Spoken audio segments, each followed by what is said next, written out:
जानिए क्या होगा कलयुग का स्वरूप और अंत।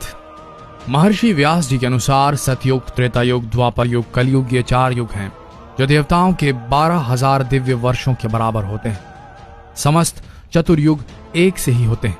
आरंभ सतयुग से होता है और अंत में कलयुग होता है। ब्रह्मा जी कृतयुग में जिस प्रकार सृष्टि का आरंभ करते हैं वैसे ही कलयुग में उसका उपसंहार करते हैं। अब आते हैं कलयुग पर जो अब चल रहा है। महर्षि व्यास जी के अनुसार कलयुग में मनुष्यों में वर्ण, ब्राह्मण, क्षत्रिय, वैश्य, शूद्र और आश्रम संबंधी प्रवृत्ति नहीं होगी। वेदों का पालन कोई नहीं करेगा। कलयुग में विवाह को धर्म नहीं माना जाएगा। शिष्य गुरु के अधीन नहीं रहेंगे। पुत्र भी अपने धर्म का पालन नहीं करेंगे। कोई किसी कुल में पैदा ही क्यों न हुआ हो, जो बलवान होगा वही कलयुग में सबका स्वामी होगा।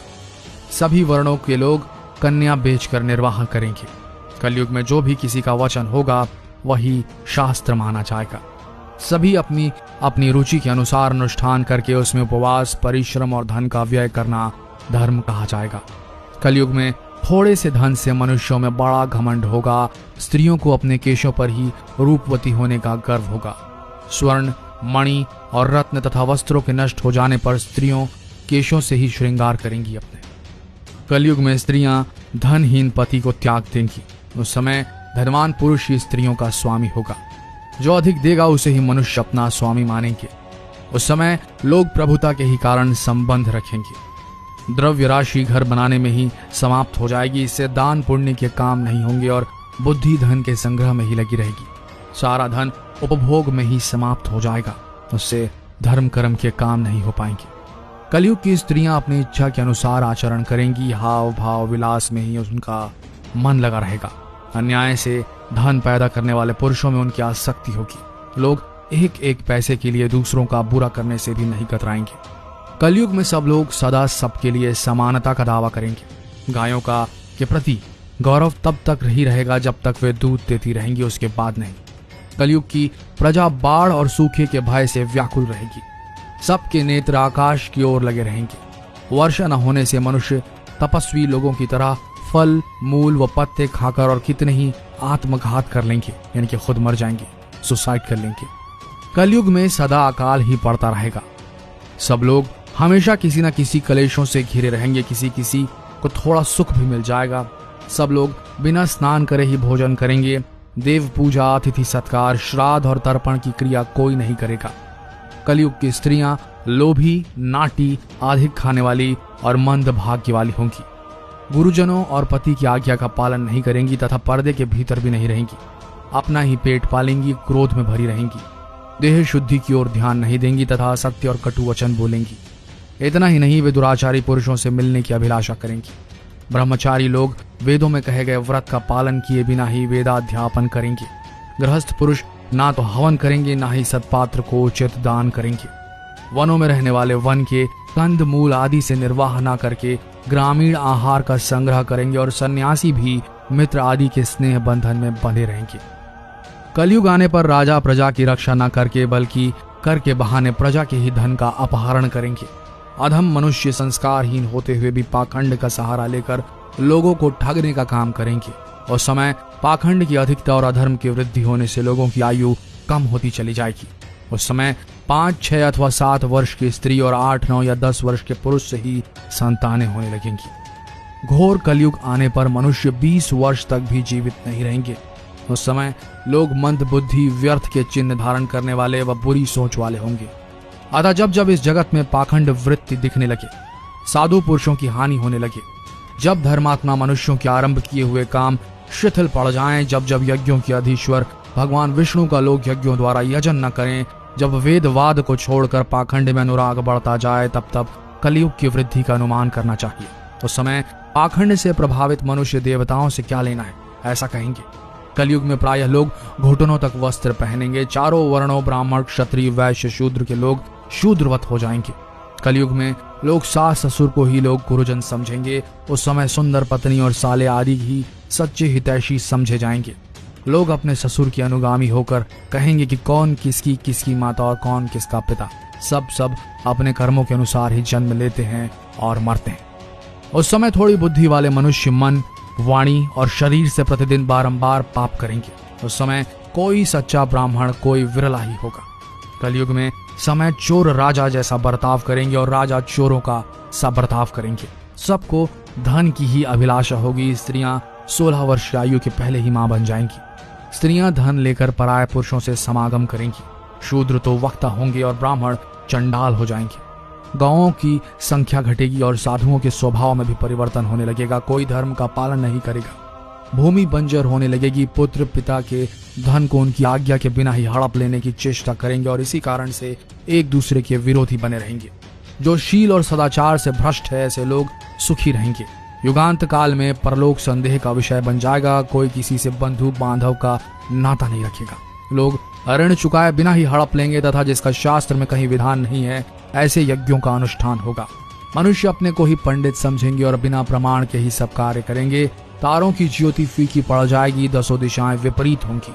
पुत्र पिता को तथा बहुएं सास को काम करने की भेजेंगी। कलयुग में समय के साथ साथ मनुष्य वर्तमान पर विश्वास करने वाले शास्त्रज्ञान से रहित दंभी और अज्ञानी हो जाएंगे। जब जगत के लोग सर्वभक्षी हो जाएं, स्वयं की आत्मरक्षा के लिए विवश हो जाएं तथा राजा उनकी रक्षा करने में असमर्थ हो जाएं, तब मनुष्यों में क्रोध लोभ की अधिकता हो जाएगी। कलयुग के अंत के समय बड़े बड़े भयंकर युद्ध होंगे। भारी वर्षा, प्रचंड आंधी और जोरों की गर्मी पड़ेगी। लोग खेती काट लेंगे, कपड़े चुरा लेंगे, पानी पीने का सामान और पेटियां भी चुरा लेंगे। चोर अपने ही जैसे चोरों की संपत्ति चुराने लगेंगे। हत्यारों की भी हत्या होने लगेगी। चोरों से चोरों का नाश हो जाने के कारण जनता का कल्याण होगा। युगांत काल में मनुष्यों की आयु अधिक से अधिक 30 वर्ष की होगी। लोग दुर्बल, क्रोध, लोभ तथा बुढ़ापे और शोक से ग्रस्त होंगे। उस समय रोगों के कारण इंद्रियां क्षीण हो जाएंगी। फिर धीरे धीरे लोग साधु पुरुषों की सेवा, दान, सत्य एवं प्राणियों की रक्षा में तत्पर होंगे। इससे धर्म के एक चरण की स्थापना होगी। उस धर्म से लोगों को कल्याण की प्राप्ति होगी। लोगों के गुणों में परिवर्तन होगा और धर्म से लाभ होने का अनुमान होने लगेगा। फिर श्रेष्ठ क्या है इस बात पर विचार करने से धर्म ही श्रेष्ठ दिखाई देगा। जिस प्रकार क्रमशः धर्म की हानि हुई थी उसी प्रकार धीरे धीरे प्रजा धर्म की वृद्धि को प्राप्त करेगी। इस प्रकार धर्म को पूर्ण रूप से अपना लेने पर सब लोग सतयुग देखेंगे। सतयुग में सबका व्यवहार अच्छा होता है।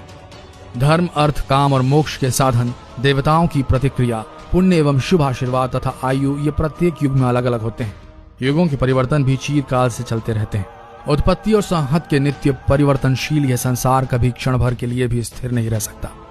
बात चौंकाने वाली है कि एक समय ऐसा आएगा जब 16 वर्ष की उम्र में बाल सफेद हो जाएंगे और 20 वर्ष की उम्र में बुढ़ापा आ जाएगा। ब्रह्म वैवर्त पुराण में बताया गया है कि कलयुग में ऐसा समय भी आएगा जब इंसान की उम्र बहुत कम रह जाएगी, युवावस्था समाप्त हो जाएगी। इस पुराण में कलयुग में किस प्रकार का वातावरण रहेगा, इंसानों का जीवन कैसा रहेगा, स्त्री और पुरुषों के बीच कैसे संबंध रहेंगे आदि बातों की भविष्यवाणी की गई है। यहाँ जानिए इस पुराण में कलयुग के लिए क्या क्या भविष्यवाणी पहले से ही कर दी गई है। इंसानों की उम्र हो जाएगी बहुत कम।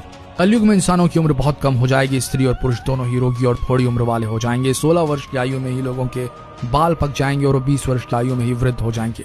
युवावस्था समाप्त हो जाएगी। यह बात सच भी प्रतीत होती है क्योंकि प्राचीन काल में इंसानों की औसत उम्र करीब 100 वर्ष रहती थी। इस काल में 100 वर्ष से अधिक जीने वाले लोग भी हुआ करते थे। उस काल में 100 वर्ष से अधिक जीने वाले लोग भी हुआ करते थे। लेकिन आज के समय में इंसानों की औसत आयु बहुत कम हो गई है। भविष्य में भी इंसानों की औसत उम्र में कमी आने की संभावनाएं काफी अधिक है क्योंकि प्राकृतिक वातावरण लगातार बिगड़ रहा है और हमारी दिनचर्या असंतुलित हो गई है। पुराने समय में लंबी उम्र के बाद ही बाल सफेद होते थे, लेकिन आज के समय में युवा अवस्था में ही स्त्री और पुरुष दोनों के बाल सफेद हो जाते हैं। जवानी के दिनों में बुढ़ापे के रोग होने लगते हैं। पुरुष होंगे स्त्रियों के अधीन। भगवान नारायण ने स्वयं नारद को बताया है कि कलयुग में एक समय ऐसा आएगा जब भी सभी पुरुष स्त्रियों के अधीन होकर जीवन व्यतीत करेंगे। हर घर में पत्नी ही पति पर राज करेगी। पतियों को डांट डपट सुननी पड़ेगी। पुरुषों की हालत नौकरों के समान हो जाएगी। गंगा भी लौट जाएगी बैकुंठ धाम। कलयुग के 5000 साल बाद गंगा नदी सूख जाएगी और पुनः बैकुंठ धाम लौट जाएगी।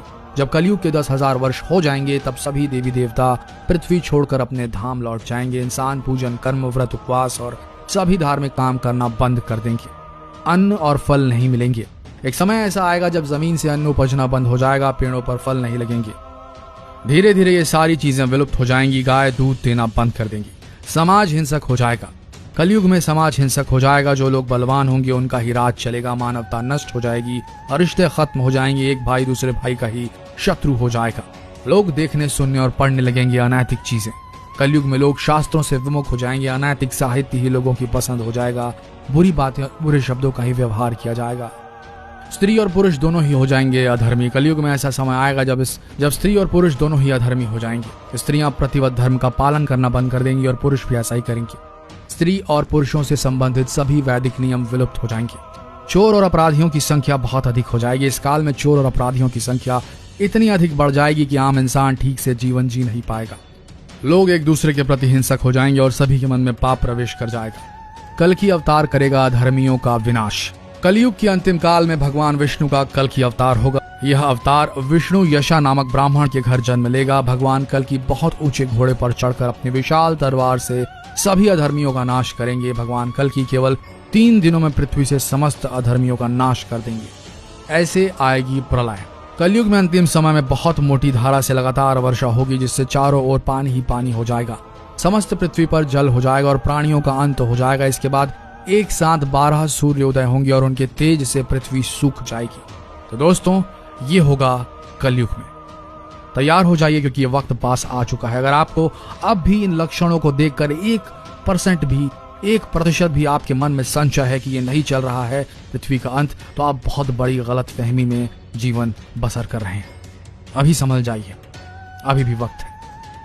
खुद संभालिए, अपनी समाज को संभालिए, इस मानव जाति को संभालिए, क्योंकि वो वक्त दूर नहीं जब हम सब उसी कतार में खड़े रहेंगे जहां से सिर्फ नर्क और नर्क के दरवाजे ही खुलेंगे हमारे लिए। किसी तरीके से बचा लीजिए अपने समाज को, अपने धर्म को, अपने देश को, अपने विश्व को। और हो सके तो ये जो बताई गई हैं बातें, इन्हें शेयर करें, ताकि लोग इन चीजों से अनभिज्ञ ना रहें, इन चीजों को इग्नोर ना करें, इन्हें छोड़े ना, इन्हें देखकर भी अनदेखा करने की कोशिश न कर पाएं, क्योंकि ये जरूरी है हम सब के लिए कि हम सही राह चुनें। अन्यथा कलयुग तो चल ही रहा है और पृथ्वी का अंत होना ही है। कैसे होना है ये हम सब पर निर्भर करेगा। शेयर कीजिए इस वीडियो को, ताकि लोग अनभिज्ञ न रहें अपने भविष्य से। और हो सके तो इस पेज को फॉलो करना ना भूलिए, क्योंकि यहाँ पर सिर्फ ज्ञान परोसा जाता है और कुछ नहीं। धन्यवाद।